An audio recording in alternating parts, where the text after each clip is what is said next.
कथित आबकारी घोटाले में अब वो मेरा नाम भी जोड़ने की कोशिश कर रहे हैं। नमस्कार, राष्ट्रपोस्ट से मैं पवन केसवानी। छत्तीसगढ़ में 2000 करोड़ के शराब घोटाले के मामले में हर दिन एक नया मोड़ आ रहा है। ताजा जानकारी के अनुसार भिलाई के जाने माने होटल कारोबारी पप्पू ढिल्लन, जो पुराने शराब कारोबारी हैं, इनकी नई गिरफ्तारी हुई है। ईडी ने विजय भाटिया और अन्य कारोबारियों की भी तलाश जारी रखी, लेकिन पप्पू ढिल्लन के ऊपर आरोप लगाया गया कि इस मामले में उनकी सहभागिता है और साथ ही वो ईडी की टीम की ड्रोन कैमरे से जासूसी कर रहे थे। ये संगीन आरोप लगाया गया है। फिलहाल पप्पू ढिल्लन को ईडी की विशेष अदालत के सामने प्रस्तुत किया। ईडी की विशेष अदालत ने पप्पू ढिल्लो को 4 दिन की रिमांड पर भेज दिया है। ईडी ने 14 दिन की रिमांड मांगी थी। अब 4 दिनों तक पप्पू ढिल्लो से भी कड़ाई से पूछताछ होगी। जहां इससे पहले अनवर ढेबर को प्रस्तुत किया गया था। 6 मई को हुई उनकी गिरफ्तारी के बाद 5 दिन की और रिमांड मिली है। इस दौरान एक और होटल कारोबारी नितेश पुरोहित, जो अदालत की कार्रवाई के दौरान बीमार पड़ गया, उसे एम्स में भर्ती कराया गया। यहाँ कड़ियां जोड़ने की बात हो रही है। धीरे धीरे जैसे होटल कारोबारियों की गिरफ्तारी हो रही है, और इस मामले में उस वक्त बेहद नाटकीय मोड़ आ गया जब अनवर ढेबर ने भरी अदालत में आरोप लगा दिया कि मुझ पर दबाव बनाया जा रहा है कि मैं बड़े कांग्रेस के नेताओं का नाम लूं, मुझे प्रताड़ित किया जा रहा है, यदि प्रताड़ित करना बंद नहीं किया गया तो मैं सुसाइड कर लूंगा। इस बीच सीएम भूपेश बघेल का एक बड़ा बयान सामने आया है, जहां उन्होंने ये माना है कि आबकारी घोटाले मामले में उनका भी नाम शामिल करने की तैयारी हो रही है। कथित आबकारी घोटाले में अब वो मेरा नाम भी जोड़ने की कोशिश कर रहे हैं। इनका मूल उद्देश्य यही है कि सरकार को बदनाम करना, क्योंकि भारतीय जनता पार्टी यहाँ टिक नहीं पा रही है, तो ईडी को अपने एक अधीनस्थ संगठन की तरह उसका उपयोग कर रहे हैं। और ये जो षड्यंत्र है, अब ये प्रमाणित हो गई है कि ये भारतीय जनता पार्टी का षड्यंत्र है। मतलब ये है ईडी और डिस्टलरों के बीच में सांठ-गांठ हो चुका है, या भारतीय जनता पार्टी सांठ-गांठ हो चुका है, तो शिकायत करे तब। लेकिन इस मामले में यह है कि दूध का दूध और पानी का पानी होना चाहिए। अनवर ढेबर कांग्रेस के प्रभावशाली नेता और रायपुर के महापौर एजाज ढेबर के बड़े भाई हैं।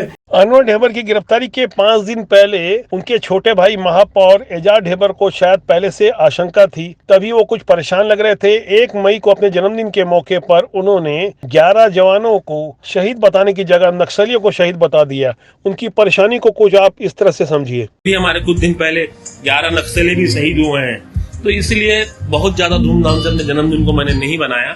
मैं चाहता भी था, क्योंकि मगर ये फ्लैक्स व्लैक्स ना लगे, मगर क्योंकि ये हमारे जो कार्यकर्ता हैं, उत्सुक कार्यकर्ता हैं, उन लोगों को अब ऐसा शराब जैसे बेहद संवेदनशील राजनीतिक मुद्दे पर भारतीय जनता पार्टी अब सड़कों पर उतर आई है। पूरे प्रदेश भर में जगह जगह धरने दिए जा रहे हैं। इससे पहले पुतले जलाए गए, और भारतीय जनता पार्टी अब जिस ढंग से शराबबंदी का वादा याद दिला रही है, और उसके बाद अब शराब घोटाले की जो बातें सामने आई है, और कांग्रेस की ओर से लगातार इन आरोपों से इनकार करते हुए भारतीय जनता पार्टी के ऊपर आरोप लगाया जा रहा है कि ईडी का गलत इस्तेमाल केंद्र के इशारे पर किया जा रहा है, जहां भारतीय जनता पार्टी के नेताओं की ओर से ईडी काम कर रही है। इस तरह के गंभीर आरोप लगाए गए हैं। इन आरोप की सत्यता क्या है वो तो अदालत तय करेगी। फिलहाल जिस तरह की राजनीति परवान चढ़ रही है, आने वाले दिनों में क्या कुछ और बड़े खुलासे होने वाले हैं, कुछ और गिरफ्तारियां होने वाली है। धन शोधन निवारण अधिनियम की आंच किस बड़े नेता के ऊपर आ रही है, किसकी अघोषित संपत्ति की जानकारी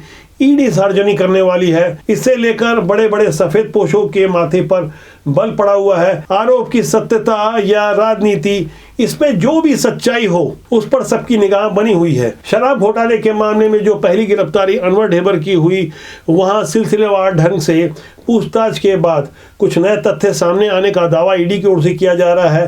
अनवर ढेबर की गिरफ्तारी के साथ साथ जैसे जैसे आगे आगे दिन बढ़ता जा रहा है, ईडी इस मामले में अपना शिकंजा और मजबूत करते जा रही है।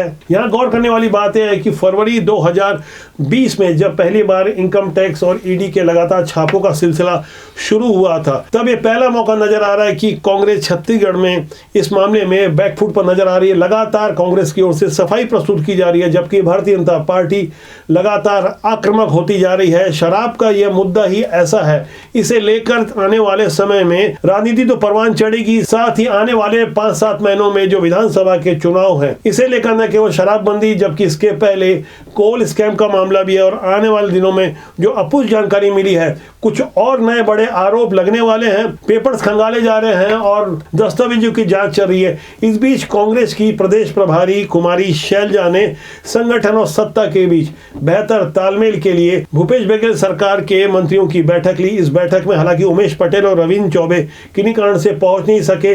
यहां सभी मंत्रियों से 1-to-1 बातचीत की गई और संगठन के प्रमुख पदाधिकारियों से यह समझने की कोशिश की गई कि आने वाले चुनावी समर में किस तरह से रणनीति को धरातल पर उतारा जाएगा। वहीं भूपेश बघेल ने जीतने वाले विधायकों को ही टिकट देने की बेहद सामान्य बात कही है, लेकिन जब जब इस बात को दोहराया जाता है तब कई बड़े नेताओं की धड़कनें तेज हो जाती है। मौजूदा समय में जहां कांग्रेस के 71 विधायक हैं, जाहिर तौर पर इनमें से सभी को टिकट नहीं मिलेगी और बड़ी संख्या में टिकट काटने की तैयारी हो रही है, जबकि भारतीय जनता पार्टी एकदम से फ्रेश और नए लोगों को मैदान में उतारने का लगभग मन बना चुकी है। और इसके लिए जो अंतिम रूप दिया जा रहा है, जिस तरह से कैंडिडेट की पहचान लगभग कर ली गई है, उस पर कसावट और अंतिम रूप देने के लिए न केवल भाजपा बल्कि अनुषंगिक संगठनों से भी नाम मंगाए गए हैं और सर्वे के नाम पर जमीनी हालात को समझा जा रहा है। वैसे बदले बदले हालात में छत्तीसगढ़ में जिस तरह से केरला स्टोरी फिल्म देखने के लिए भीड़ बढ़ती जा रही है, शुरुआती समय में भीड़ कम थी टॉकीज और थिएटरों में, यहाँ अनेक भारतीय जनता पार्टी के नेता सामने आकर इस फिल्म को निःशुल्क दिखाकर अपनी निष्ठा को जाहिर कर रहे हैं।